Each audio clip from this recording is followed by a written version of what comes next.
এখন বাংলাদেশ রাষ্ট্রের যেটা পরিস্থিতি, এই রাষ্ট্রের ফোন মঞ্চে সবটাই ওনাকে মনে করে যে বদলে ফেলতে হবে। এখানে নতুন ধরনের শাসন গ্রহণ করা আছে, নতুন শাসন ব্যবস্থা লাগবে, নতুন সংবিধান। এই আকাঙ্ক্ষা যারা ব্যক্ত করেন, এটা যারা বলেন, তারা তো একটা বাস্তবতার কথা বলে যে বাংলাদেশটা আসলে যে গঠন চলছে, যে ব্যবস্থায় চলছে, ব্যবস্থা চলতে পারে। কিন্তু আমরা যেটা বলি, আমাদের জায়গা থেকে আমরা যেটা সংস্কার করার কথা বলতেছি, আমরা বলতেছিলাম যে এই পরিস্থিতির মধ্যে আপনি কোথা থেকে শুরু করবেন, কোনটা আগে শুরু করবেন, কিভাবে এটাকে বাস্তবায়ন করবেন, এবং এটা বাস্তবায়ন করলে তারপরে যে ট্যাক্স শুরু করবেন, এটা টিকিয়ে রাখবেন, এইটা আপনি কিভাবে নিশ্চিত করবেন। আমরা বলেন বাংলাদেশের মানুষ দীর্ঘদিন আন্দোলন করে একটা তত্ত্বাবধায়ক সরকার ব্যবস্থা চালু করবে। এটা অনেকদিন শাসন করা যায়, তার মধ্যে অনেক ত্রুটি থাকতে পারে, কিন্তু একটা নির্বাচন বলে একটা জিনিস এখানে করা সম্ভব হচ্ছে। কিন্তু যেটা হইল যে একটা আদালতে গিয়ে 4 জন 3 জন এরকম একটা ভোটাভুটির মতো করে 4 জন এটা বাতিল করার পক্ষে চলে গেলেন, 3 জন এটা বাতিলের বিপক্ষে থাকলেন।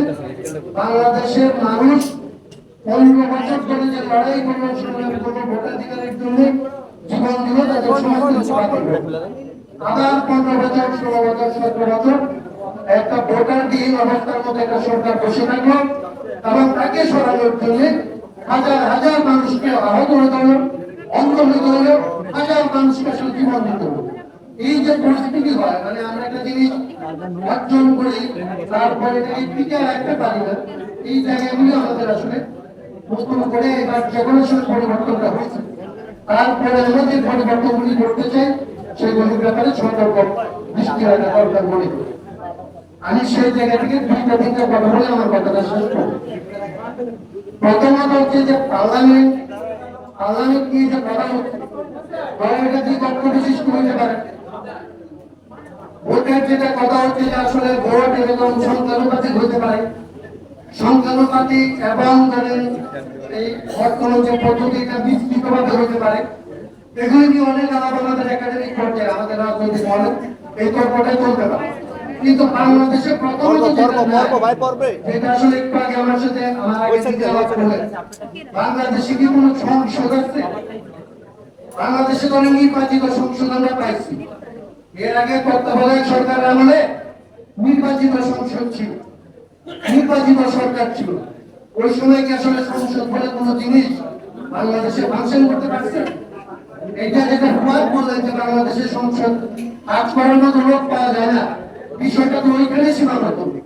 বিষয়টা সীমাবদ্ধ হচ্ছে যে আপনি 300 যোগ্য লোককে যদি এখানে নির্বাচিত করেন এবং 70 তারা যদি এইভাবেই থাকে, 70 অনুচ্ছেদ যদি বহাল থাকে, তাহলে আপনি 300 লক্ষ যোগ্য লোক না, আপনি 500 যোগ্য লোক দেওয়ার পরে প্রধানমন্ত্রী যিনি হবেন তার অঙ্গুলি হেলানো তাদেরকে দাসের মতো আচরণ করা ছাড়া যদি আপনি কাজ করা যায়, তাহলে আসলে পার্লামেন্টে আসলে আপনি কিভাবে পার্লামেন্ট সেই পার্লামেন্টে কতজনকে আপনি আসলে প্রস্তুত করেন, সেই পার্লামেন্ট কিভাবে পরিচালনা করবেন, এগুলির প্রতি কোনটা আমাদের প্রধান আলাপ, কোন আলাপটা এখন করতে পারে, কোন আলাপটা এখন সমাধান। এই 31 দফা আজকে অভ্যুত্থানের পরে, এই নতুন করে আসলে সামাজিক শক্তি গড়ে ওঠার পরে, নতুন আকাঙ্ক্ষা তৈরি হওয়ার পরে, এই রাষ্ট্র ব্যবস্থাকে পুনর্গঠিত করার জন্য নতুন সামাজিক শক্তির আকাঙ্ক্ষা মানুষের সামনে আসার পর এই 31 দফা এবং আমাদের যা কিছু বর্তমান আকাঙ্ক্ষা,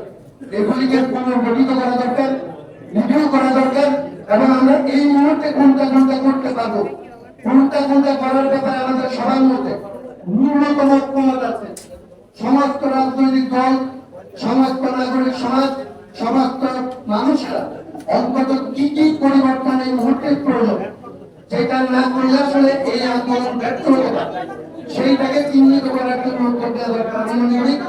এবং সেই বাদক করতে ন্যূনতম যেটার ব্যাপারে আমাদের সবার ক্ষমতা আছে, সেই জায়গাটা পরিবর্তন করার জন্য এই সরকারকে কিভাবে আসলে সহায়তা করা যায়, কোন পদ্ধতিতে আসলে এটাকে করা যায়, সেটা নিয়ে আলাপ করার দিকে সবাইকে মনোযোগ দেওয়ার অনুরোধ করবো।